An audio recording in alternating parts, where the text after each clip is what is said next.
Fashion is usually associated with glamour and theatrical displays of intricate design, but the minimalist approach seeks to subvert this in favour of simplistic outfits that utilise basic, versatile and often utilitarian clothing pieces with limited and muted colour palettes. The goal is to create a clean, effortless and elegant look. In theory this sounds cool and subversive, but there is just one problem. In the modern day, minimalism is like the grey loot of aesthetics across all types of design. It is quite literally grey and so common. Technology, UI, logos, packaging, graphic design, and even our homes. Nothing makes me yearn more for the piss yellow hue of the 2000s like the realization that every property I will ever rent is probably going to look like a sterile 3D rendering. And there's really no point in actually trying to redecorate because the rent will inevitably get raised a year later and I'll be stuck in this eternal annual loop of landlord-approved millennial grey hell. And yes, this corporate overuse and fatigue with minimalism applies to mainstream fashion too. Minimalism has made for an amazingly effective sheepskin for the wolf that is the fast fashion industry in recent times. Brands like Zara, Arket or COS have really milked minimalist fashion in the past decade or so. Not only because it's easy to market to the masses, but also because it makes it easier for them to market themselves as being higher end. And of course, they bump up their pricing to reflect this desired brand image because, you know, no one can really compete with Shein anymore with the original fast fashion meta that Zara pioneered of being the fastest and cheapest to bring trendy items to market. And this is all before we've even talked about a specific minimalist trend that plagued the early 2020s. The quiet luxury aesthetic was in theory supposed to be the understated yet luxurious way that super wealthy people dress because they know they are rich and don't need to flaunt their net worth with flashy logos. But in practice, it simply became a facade of mature and sleek elegance that fast fashion brands pounced on. Pretty Little Thing, a notorious fast fashion offender, rebranded earlier this year to capitalize off this style trend despite representing the complete opposite of luxury. This included a hilarious new tagline, "Legacy in Progress." Brother, your legacy is already cemented as tanning bed veterans from Essex wearing your clothes for a single night out at Slug and Lettuce before throwing them away. Men's fashion specifically has a tendency to favour minimalism due to societal norms and expectations, which mean that it's very likely that men will face some level of disapproval or ridicule for dressing in an unconventional or flashy way. Basically, the lads are not putting that shit on in the same way that the girls do. So what do 20-something-year-old guys do to up their fashion game after they realise their girlfriend is kind of embarrassed to post pictures of them on Instagram? White, slightly cropped t-shirt, wide-fitting jeans that are either from Acne Studios or made in Japan, and some leather boots of some kind. Selling your old Nike sneaker collection to fund a single pair of Guidis or some Our Legacy camion boots is like the male fashion version of prestiging on COD. And I guess this look as a whole is just the default skin for men who claim to be into fashion in 2025. So at this point, with all the shit talking I've spouted, you might be thinking, is minimalist fashion simply just boring clothes for boring people? Well, not quite. One reason minimalism is so dominant in style mood boards is because there was once a time where it wasn't such a tedious aesthetic and was genuinely subversive. One of the reasons why people on TikTok are so quick to call minimalist fashion in the modern day a recession indicator is because of the 1990s, where minimalist fashion exploded in popularity off the back of the recession that occurred earlier in the decade.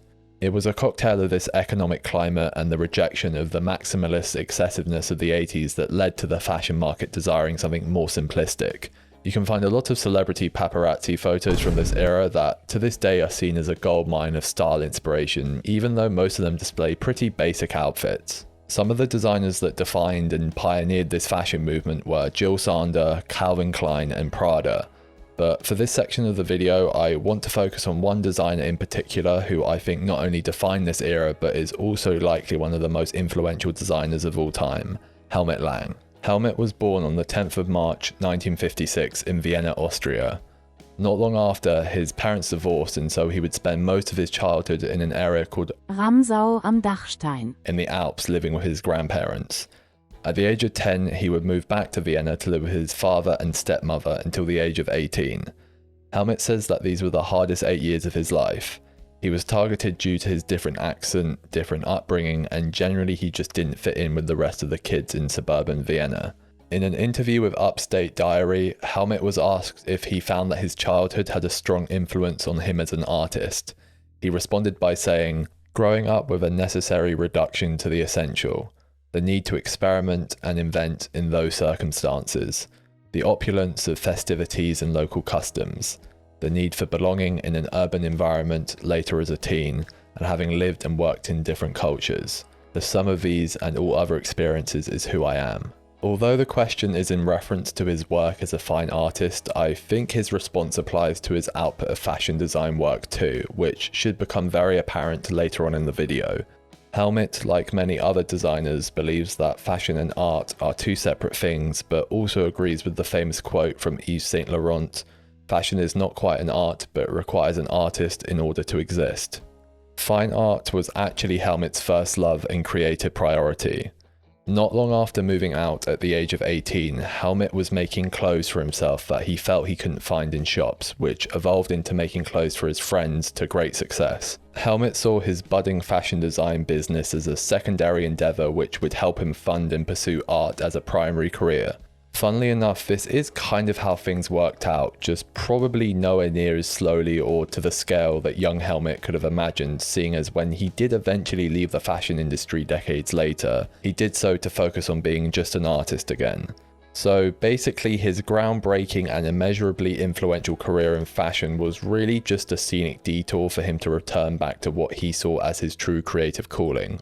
Helmut's success with making clothes for friends led to him creating more formal garments and quite quickly turned into a made-to-measure business, and in 1977 he would officially open his studio. He continued to find success locally in Austria until 1986, where he debuted his first Paris collection. Although this collection doesn't really resemble his later more iconic work, it was still very minimalist by 80s standards. It also looks like he was interweaving references to traditional Austrian garments during this collection. In the coming years, Helmut Lang would be commercially successful, but it wasn't until the 90s where his popularity would skyrocket as the economy plummeted. Helmut was able to distill so many influences and ideas into perfectly minimal clothes and then iterate on these same pieces and design elements throughout multiple collections.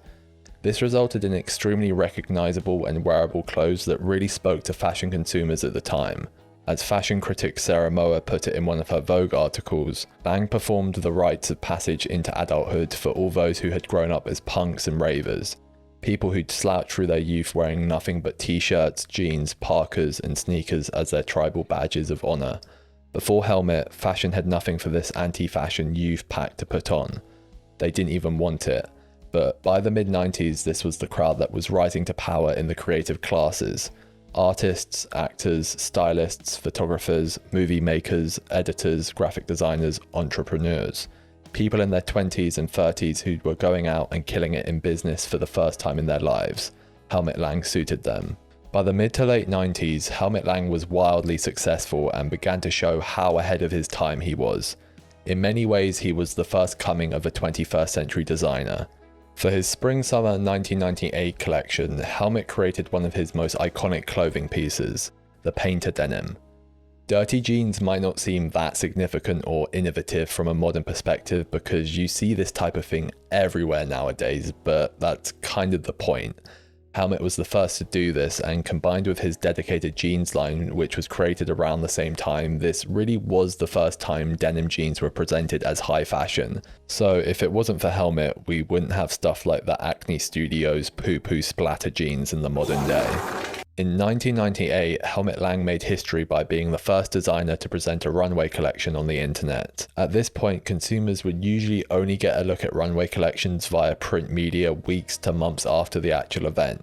Helmut opted to include the end consumer in a more direct manner, which again in the digital age seems normal, but the fashion industry was way more exclusive back then. He was also the first designer to advertise his brand on taxis, which was also seen as a radical decision at the time, as this sort of thing, advertising to the common folk, was seen as beneath the rest of the industry. This ethos of democratization that was integral to Helmut Lang's take on minimalist fashion is partly what made it so special. If you look at the modern minimalist trends like quiet luxury, it's mainly about buying into an exclusive if you know type club reserved only for the wealthiest of fashion consumers. Helmut Lang, on the other hand, made everyday clothes cool, elegant, and for everyone. A lot of his clothes were unisex and would be released in both men's and women's sizes. Also, his clothes were apparently quite affordable relative to designer fashion pricing from back in the day. He was also very famous for incorporating and reinterpreting classic military designs, which is probably my personal favourite aspect of his work and is very common in his collections from the late 90s. Examples include peacoats with this stripe motif that Bjork famously wore in a 1999 photo shoot. We can also see this done on some of his Parker jackets, which were supposedly referenced by Kanye for his brand Yeezy in the mid-2010s. And then there's the infamous autumn-winter 1999 M69 military flak jacket, which has been seen on celebrities such as Travis Scott. This is probably the most sought-after grail from Helmut's archives and goes for a pretty penny nowadays. In 1999, Helmut Lang sold 51% of his namesake label to the Prada group. Helmut Lang still remained the creative director and continued to create amazing collections going into the 2000s, but unfortunately, due to some bad business decisions made by execs at Prada and minimalism going out of trend meant that the brand began to flop and never really recovered. The final nail in the coffin was Helmut Lang abruptly leaving the label in 2004. Without him at the helm, the brand has been a husk of its former glory ever since. Helmut Lang was incredibly influential, and you will see references to his designs pop up across countless other designers' work. In an ID article, Bernard Wilhelm said, "I've heard from people working at different fashion houses that there is always a Helmut Lang piece hanging and is right there to be copied. Without Helmut Lang, there would be no Celine, no Raf." There was an essence of elegance and subtle sexiness to Helmut's take on minimalism that no one has been able to recreate since. But since then, this style has come back into trend multiple times, but it has never really hit the same way it used to. This image of a snake eating itself is often used to illustrate how culture consumes itself, which is why we get cyclical trends in fashion. Well, if that's the case, then Helmut Lang was the muad'Dib that rode the serpent's head as it first consumed its tail. The 2000s were mainly characterized by the loud and colorful Y2K fashion style, and even when we had the 2008 financial crisis, the response wasn't minimalism like you might expect, it was indie sleaze, which has been misremembered into a purely grungy, stripped back, skinny aesthetic to align with the modern revival that's currently occurring, when realistically it was a very bright, kind of tasteless mishmash of loud clothes. Going into the 2010s, we saw the rise of normcore, which was more minimalist in attitude, with the idea being finding liberation in being nothing special. Although this eventually morphed into something quite maximalist after Demna's extreme irony-drenched take on normcore became very popular in the mid-2010s. Around this time, we also saw the rise of the earthy, minimalist look that was largely popularized by Kanye West and his brand Yeezy. This was pretty subversive for the time, considering the hypebeast logo mania was brewing and would end up being very influential for mainstream fashion. Once we hit the 2020s, there were so many brands emulating these cuts and proportions, and you started seeing people who weren't necessarily into fashion dressing in this minimalist style, but were Uniqlo Airism t-shirts and other clothes from high street brands. Kanye supposedly referenced Helmut Lang's work, especially the military jackets, and is known for being a big fan of his clothes. You can definitely see Helmut's influence in the Yeezy look. As already mentioned at the beginning of the video, going into the 2020s, fast fashion brands started to churn out minimalist slop after they realized they could utilize the style to cosplay as being more high-end. The concept of having a fashion uniform and the idea of capsule wardrobes started to become popular on social media. Originally, this felt like a rejection of micro-trends and aesthetics, but lots of brands hopped onto this and pushed this concept because it's an effective marketing strategy to get customers to buy multiple pieces from the same brand. And then on the luxury and higher end side of things, the quiet luxury trend became popular, with brands like the Row and Lemaire becoming very successful. I think it's pretty easy to see that the common theme is that modern minimalism in fashion is pretty vapid. It's been marketed to us in a weird viral way that I think just inherently doesn't work with minimalist fashion. I'm so sick of seeing videos and articles on the internet that are like, the best fitting white t-shirt, or the best elevated basics you need for autumn, or how Kendall Jenner started a trend by wearing a $2 Hanes tank top. At its core, minimalism is only really effective when the clothes are made to an extremely high standard with really good quality, and at the moment, even the most popular high-end luxury brands are often failing to deliver on that front. I think we're at a point where people are so sick of this that when someone does finally come along and has a fresh or interesting take on minimalism, people immediately dismiss it because of fatigue and a lack of a gimmicky angle that can be made into a viral moment. Soshi Otsuki winning the 2025 LVMH prize is a perfect example of this. Lots of people on the internet were not happy about him winning, saying the clothes are boring and just a conservative coded recession indicator. Soshi Otsuki's work focuses on tailoring that is like a modernized version of Giorgio Armani's style, combined with influences such as the fashion of 80s Japanese salarymen, as well as many other references to Japanese culture which are subtly incorporated within the details of the garments. It's such a delicate balance of niche and nuanced influences executed so effectively that I think it's no wonder that he won, and I have no doubt that these clothes look even better in person. But the internet demands spectacle, and what makes good minimalist fashion good will never be effectively conveyed through a phone screen. So maybe the internet has ruined our chances of getting to relive something like the 90s golden age of minimalism, and all we get instead is millionaire cosplay or fast fashion slop.